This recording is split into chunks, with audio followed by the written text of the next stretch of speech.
আমি রাজশাহীতে যাচ্ছিলাম পড়ালেখা করার জন্য। আমি একজন সুন্দরী মেয়ে। আমি যে গাড়িতে উঠেছিলাম সেই গাড়ির ড্রাইভার আমাকে ভুল রাস্তায় নিয়ে একটা বিশাল জঙ্গলের ভিতর একটা বড় বাড়িতে নিয়ে গেলেন। আর সেখানে নিয়ে লোকটি আমার সাথে জোর করে। বাকিটা গল্পতে শোনাচ্ছি। গ্রামের বাইরে এই প্রথম কোথাও পা রাখলাম, এক অচেনা অজানা স্বপ্নের সন্ধানে। কোনোদিন এর আগে কোথাও যায়নি। আমাদের গ্রাম ছেড়ে, একমাত্র বড় দিদির শ্বশুর বাড়ি ছাড়া। আমরা দুই বোন, বড় দিদি মণি আর আমি সোনি। বেশ সাজানো গুছানো আমাদের সংসার, কোনো ঝুট ঝামেলা নেই। সরকারি চাকরি করেন বাবা, রিটায়ার হতে এখনো অনেক দিন বাকি। মা একটা এনজিওতে চাকরি করে। কোনো রকম অশান্তি নেই আমাদের পারিবারিক জীবনে। বড় দিদি বেশ সুখী, জামাইবাবু মানে দিদির স্বামী একজন বড় সেনাবাহিনীর অফিসার। একই শহরে বাড়ি এবং কাজও করে ওই একই শহরে। ওদের সংসারটাও বেশ সুখের, কোনো রকম ঝামেলা নেই। দিদি গ্র্যাজুয়েশন পাশ করার পর আর পড়তে পারেনি। কারণ জামাইবাবু প্রতি বছর একবার না একবার বদলি হয়ে অন্য শহরে পোস্টিং হয়। তাই বড় দিদি আর কম পড়াটা শেষ করতে পারেননি। বড় দিদির অনেক শখ ছিল একজন ভালো ম্যাজিস্ট্রেট হওয়ার। আমি সবে মাত্র গ্রামের কলেজ থেকে এইচএসসি পাশ করেছি। আর পাশাপাশি সিআইডি অফিসারে চাকরি করছি। আমার শখ বড় দিদির মতো ম্যাজিস্ট্রেট হওয়া। আর তাই রাজশাহী বিশ্ববিদ্যালয় ভর্তি হওয়ার সুযোগ পেলাম। তাই রাজশাহীতে প্রথমবারের মতো গ্রাম ছাড়ছি। মা একটু মন খারাপ করেছিল, কিন্তু উচ্চশিক্ষার কথা চিন্তা করে আর কিছু বলেন নাই। বাবা সব সময় আমাকে সাপোর্ট দিত। তাই আমার তেমন একটা অসুবিধা হয় নাই রাজশাহী যেতে। তাছাড়া জামাইবাবু হলেন অফিসার, আগে থেকেই রাজশাহীতে সবকিছু ঠিকঠাক করে রেখেছেন। যদিও রাজশাহীতে প্রথম মামার বাড়িতে উঠার কথা ছিল, কিন্তু পরে সেটা আর হয়ে ওঠেনি, কারণ জামাইবাবুর এক কাছের ছেলে বন্ধু ছিলেন সরকারি দলের ছাত্রনেতা। তাই আমার হোস্টেল পেতে খুব একটা অসুবিধা হয় নাই। তাই মামার বাড়িতে না উঠে সোজা হোস্টেল এগিয়ে উঠব। এমনিতে মামার সঙ্গে মার আবার খুব একটা ভালো সম্পর্ক নাই, কারণ আমার বাবা ছিলেন একজন গরিব ঘরের ছেলে। কেন আমার মা আমার বাবাকে বিয়ে করলেন, অনেকটা বাংলা সিনেমার মতো। গরিব হলে যত দোষ হয় আর কি। যথাসময়ে বাড়ি থেকে রওয়ানা দিলাম বাস টার্মিনাল এর উদ্দেশ্যে। মাকে এবং বাবাকে পা ধরে নমস্কার করে দিদির সঙ্গে একটু কথা বলে জামাইবাবু আমাকে বাস টার্মিনালে নামিয়ে দিয়ে উনি চলে গেলেন একটা জরুরি কাজের উদ্দেশ্যে। বাস ছাড়ল ঠিক রাত 12টা, তাই 30 মিনিটে রাজশাহীর আগের স্টেশনে গিয়ে বাসটা থাম। পরের দিন সকাল 10টার সময় আমি ভুল করে রাজবাটি নামতে গিয়ে শক্তিগড় নামে একটা জায়গাতে নেমে পড়েছিলাম। কারণ শক্তিগড় নামটা আগেও শোনা ছিল। গ্রামে অনেকের মুখে শক্তিগড়ের বিখ্যাতর কথা বহুবার শুনেছি। আর তাই কন্ডাক্টর শক্তিগড় শক্তিগড় ডাক মারতেই দুম করে বাস থেকে নেমে পড়লাম। আর সেখানটাতেই আমি আমার জীবনের সবচেয়ে ভুলটা করেছিলাম। আমি ঠিক বুঝতে পারছিলাম না কি করব, সঙ্গে বিশাল 2টা লাগেজ, মোবাইল ফোনের ব্যাটারিও শেষ। কাউকে যে ফোন করে সাহায্য চাইব সেই উপায়টুকুও নেই। এদিকে সময়ও গড়িয়ে পার হয়ে প্রায় দুপুর 2টা বেজে গেল। আমি কি করব ঠিক বুঝে উঠতে পারছিলাম না। আমাকে এভাবে রাস্তার পাশে বিশাল 2 লাগেজ নিয়ে দাঁড়িয়ে থাকতে দেখে এক লম্বা মতো সুশ্রী যুবক এসে সাহায্য করতে চাইল। প্রথম একটু অন্যরকম মনে হলেও আমি রাজি হলাম উনার সাহায্য নিতে। আমি উনাকে সব খুলে বললাম। উনি সব শুনে আমাকে বললেন যে একটু অপেক্ষা করতে, উনি গাড়িটা নিয়ে আসছেন। উনি যথাসময়ে গাড়ি নিয়ে এলেন। আমার ভারী লাগেজ 2টা উনার গাড়ির পিছনে রাখলেন। পরে উনি আমাকে জিজ্ঞাসা করলেন সামনে বসতে চাই নাকি পিছনে। উনার এত ভালো ব্যবহার দেখে আমি ঠিক করলাম উনার সঙ্গে সামনে গিয়ে বসার। আমি বসলাম। পরে উনি গাড়ি স্টার্ট দিয়ে গাড়ি চালাতে শুরু করলেন। আমি যেহেতু রাজশাহী শহর চিনি না, তাই কিছু বলতে পারছি না কোথায় আমাকে নিয়ে উনি গাড়ি চালাচ্ছেন। বেশ কিছুক্ষণ পরে আমি উনাকে জিজ্ঞাসা করলাম, রাজশাহী ইউনিভার্সিটি কত দূরে? উনি আমার দিকে তাকিয়ে উত্তর দিলেন, এই তো আর মাত্র 10 মিনিট। আমি উনার কথা বিশ্বাস করলাম। ঠিক এর 10 মিনিট পরে একটা বিশাল বাড়ির সামনে গাড়িটা দাঁড় করিয়ে উনি আমাকে বলেন যে গাড়িটা আর যাবে না, একটু ঠিক করতে হবে। আমি যেন গাড়ি থেকে নেমে ওই বাড়ির ভিতর গিয়ে বসি। ঠিক কি করব বুঝতে পারছিলাম না। তখন আমার বেশ খারাপ লাগছিল। কেন এই ভুলটা করতে গেলাম একটা অজানা অচেনা পুরুষ মানুষের সঙ্গে। সে যাই হোক, আমি গাড়ি থেকে নেমে সোজা উনার সঙ্গে আমি উনার বাড়িতে গেলাম। উনি 10 মিনিট পরে এসে আমাকে জিজ্ঞাসা করলেন, আমি কিছু খাব কি না? আমি উনাকে বিনীতভাবে উত্তর দিলাম না, কারণ আমি একটু একটু ভয় পেতে শুরু করেছিলাম। উনি তখন দরজাটা বন্ধ করে দিলেন আর আমার দিকে আস্তে আস্তে এগিয়ে আসলেন। আমি কোনো রকম উনাকে জিজ্ঞাসা করলাম। আমি ওনাকে জিজ্ঞেস করলাম, আপনি দরজা বন্ধ করলেন কেন? উনি কোনো রকম অভিনয় না করে সোজা আমাকে বলেন, আমার তোমার সাথে অনেক কথা আছে, অনেক প্রয়োজন আছে। আমি আপনাকে চিনি না, জানি না। আপনি আমার সাথে কি কথা বলবেন? আর আপনি আমাকে এখানে কেন নিয়ে আসলেন? উনি বললেন, একটু পর বুঝতে পারবে আমি তোমাকে কেন এখানে নিয়ে আসলাম। আমি কোনো কুল কিনারা না দেখে ভয়ের অভিনয় করে কাঁদতে শুরু করে দিলাম। তখন উনি আমার কাছে এসে বলেন যে ভয় পাবার কিছু নাই। আমি এমন কিছু করব না যাতে তোমার ভয় হয়। আর আজ যদি তুমি আমার কথা না রাখো, তাহলে তুমি এখান থেকে যেতে পারবে না। আমি তার মুখে এই কথা শুনে আশ্চর্য হলাম। আর আমি কান্নার অভিনয় শুরু করে দিলাম। আমাকে তিনি বললেন, এই তুমি এভাবে কান্না করছো কেন? আমার একটা ছোট্ট কথা রাখো। আমি সকালে তোমাকে রাজশাহীতে পেছে দিব। আর যদি তুমি আমার কথা না রাখো তাহলে তোমার অনেক বিপদ হবে। আমি বললাম, আপনার কি কথা? উনি বললেন, তোমার বিয়ে হয়েছে। আমি বললাম, না। আমার বিয়ে কথা আপনি জিজ্ঞেস করলেন কেন? উনি বললেন, তোমার যদি বিয়ে হতো তাহলে তোমার স্বামীর সাথে কি করতে? আমি তার কথা শুনে বললাম, কি আর করতাম? আপনিই বলুন। বোকা মেয়ে, বিয়ের পর স্বামীর সকল কথা রাখতে হয়। লোকটার কথা শুনে আমার মনে হচ্ছিল তার গালে দুইটা জোরে থাপ্পড় মেরে দেই, কিন্তু আমি তো এখন অসহায়। আমার পাশে কেউ নাই।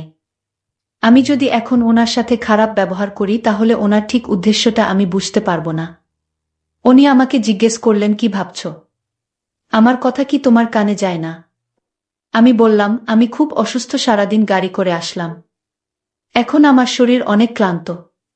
ঠিক আছে, আপনার কথা আমি বুঝতে পারছি, আমি রাখবো আপনার কথা, কিন্তু আজ নয়। আজ আমি অনেক ক্লান্ত। লোকটি বলল, তাহলে কাল কিন্তু তুমি যেতে পারবেন না। কাল তোমার এখানেই থাকতে হবে।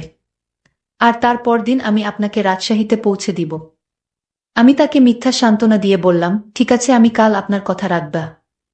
আমার মনে মনে প্ল্যান তৈরি হলো, কাল যে করে হোক এখান থেকে পালাতে হবে। আল্লাহ আল্লাহ করে আজ রাতটা শেষ হোক। উনি তখন আমাকে কিছু খাবার এনে দিলেন। আমি বললাম, আমি খাবো না। উনি বললেন, আপনার শরীর অনেক ক্লান্ত, কিছু না খেয়ে ঘুমালে শরীর আরো দুর্বল হয়ে পড়বে। আমারও পেটে অনেক ক্ষুধা লেগেছিল, আর তাই রুটির সাথে তরকারি দিয়ে খেয়ে নিলাম। উনি পাশের রুমে গিয়ে শুয়ে পড়লেন আর আমাকে বললেন, আপনার কোনো কিছুর প্রয়োজন হলে আমায় ডাক দিবেন। আমি মাথা নেড়ে সম্মতি দিলাম। তারপর সকাল হলো। আমি ভাবতে থাকলাম কি করে এখান থেকে পালানো যায়। আমি কিভাবে ধোঁকা দিয়ে পালানো যায় সেই চিন্তায় মগ্ন। সকালে লোকটি আমার রুমে এসে বলল, এই মেয়ে, দৌড় ফ্রেশ হয়ে খেয়ে নাও। আমি তাকে জিজ্ঞেস করলাম, আপনার বাড়িতে আর কে কে থাকে?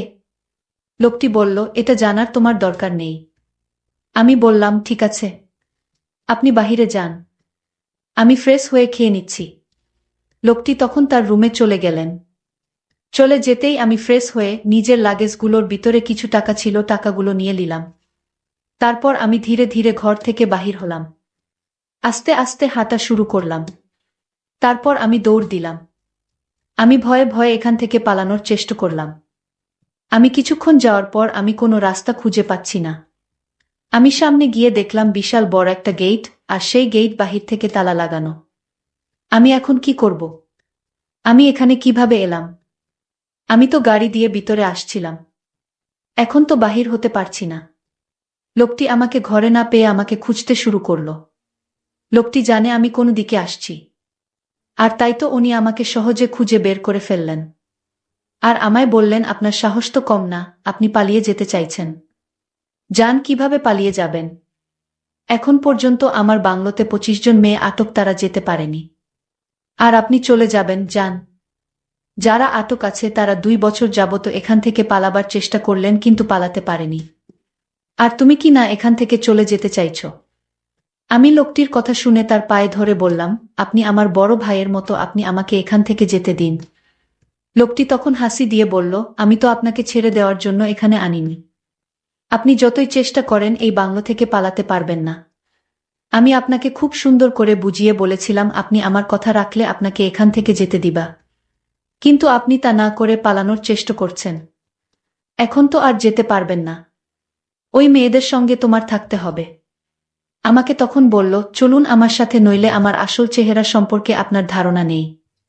তাই আপনাকে ভালো করে বলছি, আপনি আমার সাথে চলুন। আমি কোনো উপায় না পেয়ে আমি তার সাথে গেলাম। তখন তিনি আমায় একটা রুমে নিয়ে গেলেন। আমি রুমের ভিতরের দৃশ্যটা দেখেই আমার দম বন্ধ হয়ে আসছিল, কারণ ওইখানে আরও 25টা মেয়েকে দেখতে পেলাম। আমি তাকে জিজ্ঞেস করলাম, এখানে এত মেয়ে কেন? উনি বললেন, ওনারা এখানে চাকরি করেন। আমি বললাম, এখানে আবার কিসের চাকরি? আপনি সত্যি করে বলেন, ওদেরকে কেন আপনি আটকিয়ে রাখছেন, এখান থেকে যেতে দিচ্ছেন না? লোকটি তখন আমাকে ভয় দেখিয়ে বলল, একদম চুপ, সেই জবাব কি তোকে দিতে হবে? তুই নিজের চিন্তা কর, আজ তোর কি হবে সেটা নিয়ে ভাব। আজ তুই বুঝতে পারবি ওনারা এখানে কেন থাকেন। মেয়েগুলো আমাকে দেখে কান্না করতে শুরু করলো। মেয়েগুলো আমার দিকে তাকিয়ে বলল, আজ আমাদের যে অবস্থা দেখছো, তোমারও ঠিক এমন অবস্থা হবে। আমি মেয়েদেরকে জিজ্ঞেস করলাম, তোমাদের সাথে কি হয়েছিল? তারা বলল, আজ রাতে বুঝতে পারবেন কি হয়েছিল। তাদের কথা শুনে মনে হচ্ছে তারা ওদের ভয়ে এখানে রয়ে গেছে। আমি মনে মনে চিন্তা করলাম, আজ রাতে কি ঘটবে আমার সাথে আল্লাহ জানে। আমার তো খুব ভয় হচ্ছে তাদের মুখের কথা শুনে। আমি তো এখান থেকে পালাতেও পারবা না। মনে মনে ভীষণ চিন্তা হচ্ছিল। সন্ধ্যা ঘনিয়ে আসছে। আমার মনের ভিতর ভয় বেড়ে চলেছে। আমি কেন গাড়ি থেকে নামতে গেলাম? আজ যদি আমি গাড়ি থেকে না নামতাম, তাহলে হয়তো আজ এমন বিপদে পড়তে হতো না। নিজের একটা ভুলের জন্য আজ আমার এমন পরিস্থিতি। আমি এসব চিন্তা করছিলাম। হঠাৎ দেখলাম লোকটি আমার পিছনে দাঁড়ানো। আমাকে বললেন, আমি তোমাকে ছেড়ে দিব। তবে আমার একটা কথা ছিল, যদি আমার কথা যথাযথভাবে পালন করো তাহলে তাদের মতো তোমার অবস্থা হবে না। আমি বুঝেছিলাম লোকটা আমার সাথে মিথ্যা কথা বলছে। আমি অসহায় অভিনয় করে বললাম, সত্যি আমাকে এখান থেকে যেতে দিবেন? যদি আমাকে ছেড়ে দেন, তাহলে আপনার প্রতি আমি সারা জীবন কৃতজ্ঞ থাকিব। লোকটি বলল, এখন রুমে আসো। আমি রুমে যেতেই লোকটি দরজাটা বন্ধ করে দিল। আমি বললাম, দরজা বন্ধ করলেন কেন?